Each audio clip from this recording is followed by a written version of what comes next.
प्यारे बच्चों, good morning.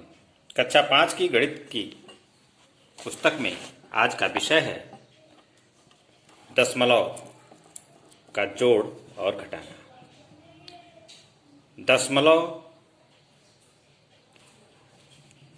वह बिंदु है जिसके बाद हम किसी संख्या की दशांश, शतांश, हजारांश आदि को लिखते हैं।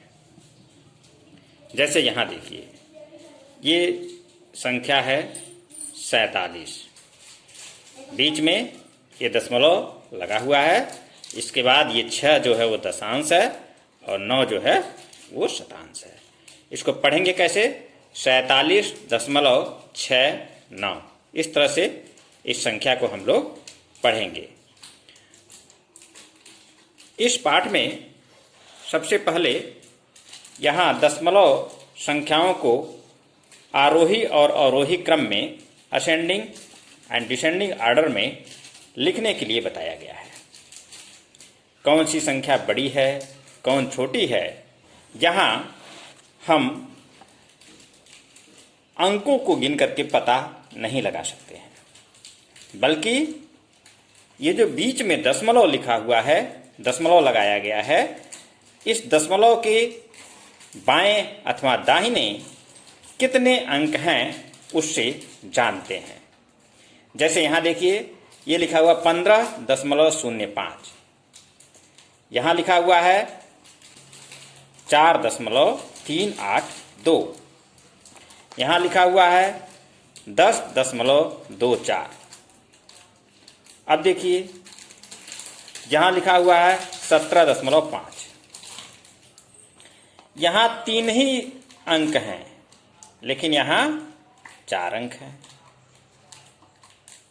बड़ी संख्या इनमें से कौन है? के 3 अंक वाली। क्यों? क्योंकि दशमलव के पहले यहाँ 17 लिखा हुआ है और यहाँ दशमलव के पहले 10 लिखा हुआ है, तो ये 17 10 से अधिक होता है। इसी प्रकार यहाँ देखिए 4.40। ठीक है, तो कौन संख्या छोटी है, कौन बड़ी है, यह हम निश्चित करते हैं दशमलव के पहले लिखी हुई संख्या के आधार पर। जैसे अब ये जो संख्याएं हैं, इनको जब हम आरोही क्रम में लिखेंगे तो सबसे पहले सबसे छोटी संख्या है 4.382। अब यहां देखिए, ये 4.382 है, उससे बड़ी संख्या 4.40 है। अब ये कैसे पता चलेगा कि कौन बड़ी है कौन छोटी है? तो इसमें जब दोनों दशमलव के पहले वाले अंक जब दोनों समान हों तो हम दशमलव के बाद वाले अंक का मिलान करते हैं। दशमलव के बाद यहाँ देखिए 3 है और यहाँ 4 है। ये जो दशांश है, यहाँ 3 है और यहाँ 4 है, तो 4 जो है वो 3 से अधिक है, इसलिए ये संख्या बड़ी है। इसके बाद 10.24, उसके बाद 15.05, उसके बाद 17.5। यह जो है आरोही क्रम है, बढ़ता हुआ क्रम है। इसके विपरीत इन्हीं दशमलव संख्याओं को यहाँ पर अवरोही क्रम में लिखा गया है, घटते हुए क्रम में लिखा गया है। अब जो सबसे बड़ी संख्या है उसको सबसे पहले लिख दिए, उसके बाद उससे छोटी को, उससे छोटी, उसके बाद उससे छोटी और अंत में सबसे छोटी संख्या को। तो यहाँ पर हम लोगों ने देखा कि कैसे हम जानते हैं कि दशमलव वाली संख्या कौन सी बड़ी है और कौन सी छोटी है।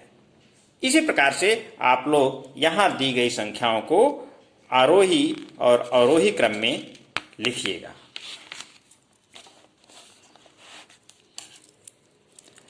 अब यहाँ हम लोग देखें कि हम दशमलव को कैसे जोड़ते हैं। यहाँ दो संख्याएं हैं, 0.3 धन 0.6। तो लिखते कैसे हैं? 0.3 धन 0.6 और 3 में 6 जोड़ेंगे तो हो जाएगा 9, 0.9। दशमलव के नीचे दशमलव लिखकर जोड़ते हैं, फिर योगफल में भी दशमलव के नीचे ही दशमलव लगाते हैं। जैसे कि यहाँ देखिए, दशमलव के नीचे, ठीक नीचे ही दशमलव लगाया जाता है। ठीक है, आइए यहाँ भी देखें। यहाँ देखिए 2.57, 2 इकाई है 5/10वां भाग है और 7/7वां भाग है, जिसको हम दशांश बोल रहे थे और शतांश बोल रहे थे। ठीक है, 3.45 3 इकाई है, 4/10वां भाग है और 5/7वां भाग है। अब जब इसको हम जोड़ते हैं, जोड़ने की प्रक्रिया सामान्य सी है, वैसे ही है, बस दशमलव कहाँ लगाते हैं यह हमको जानना है। 5 में 7 जोड़ेंगे तो क्या होगा? 12। 12 को 2, हासिल कितना बचा? 1। 5 में 1 जोड़ेंगे तो 6 हो जाएगा, 6 और 4 10, 10 को 0, हासिल बचा 1। 2 और 1 3, 3 और 3 6। ठीक है, तो जोड़ने की प्रक्रिया वैसी ही है जैसे हम सामान्य जोड़ लगाते हैं, सिर्फ इसमें दशमलव के ठीक नीचे हम दशमलव लगाते हैं। यहां भी देखिए, यहां हमने एक जोड़ किया है। 7 में 8 जोड़ेंगे, 7 8 15, 15 को 5, हासिल 1। 8 और 1 9, 9 और 4 13 को 3, हासिल 1। 8 और 1 हासिल 9, 9 8 17। ठीक, और दशमलव ठीक हम दशमलव के नीचे लगा देते हैं। इस प्रकार से हम थोड़ा यहां भी देखें, यहां 2.063 लिखा हुआ है और जोड़ना है इसमें 5.43 को। ऊपर वाली संख्या में 2 के बाद दशमलव के बाद 3 अंक है, जबकि नीचे वाली संख्या में दशमलव के बाद 2 अंक है। तो जब हम लिखते हैं तो दशमलव को ठीक दशमलव के नीचे लगाते हैं और उसके बाद अंक को लिख देते हैं। यहाँ दशमलव संख्या दशमलव के बाद 3 अंक है, यहाँ दशमलव के बाद 2 अंक है।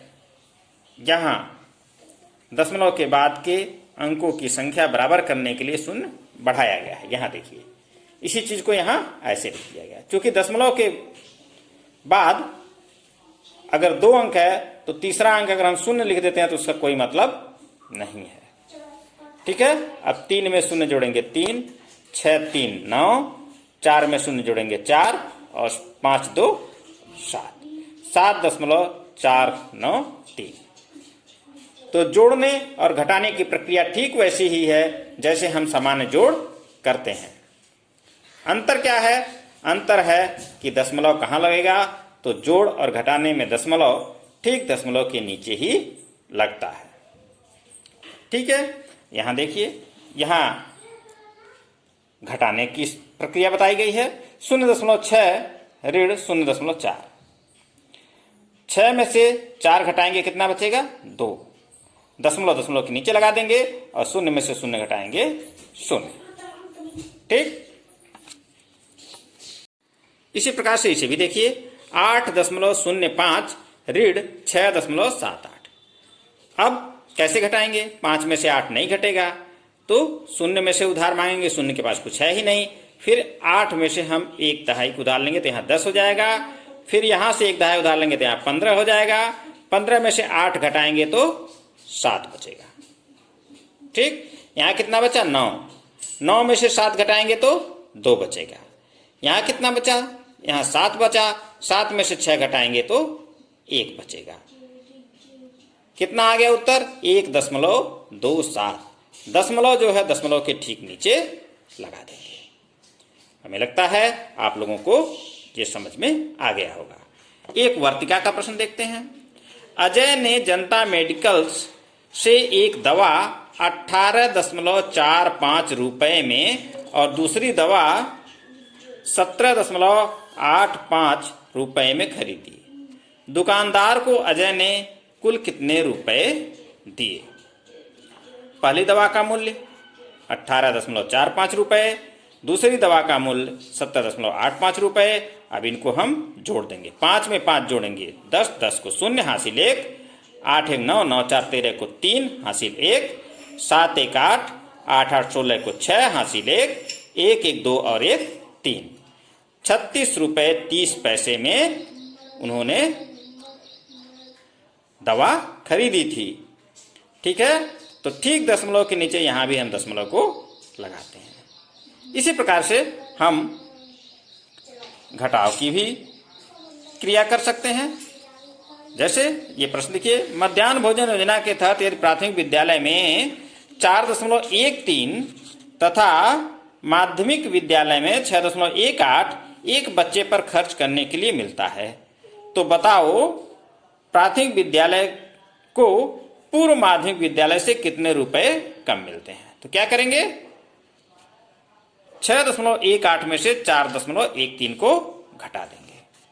यहां देखिए 6.18 रुपए, 4.13 रुपए।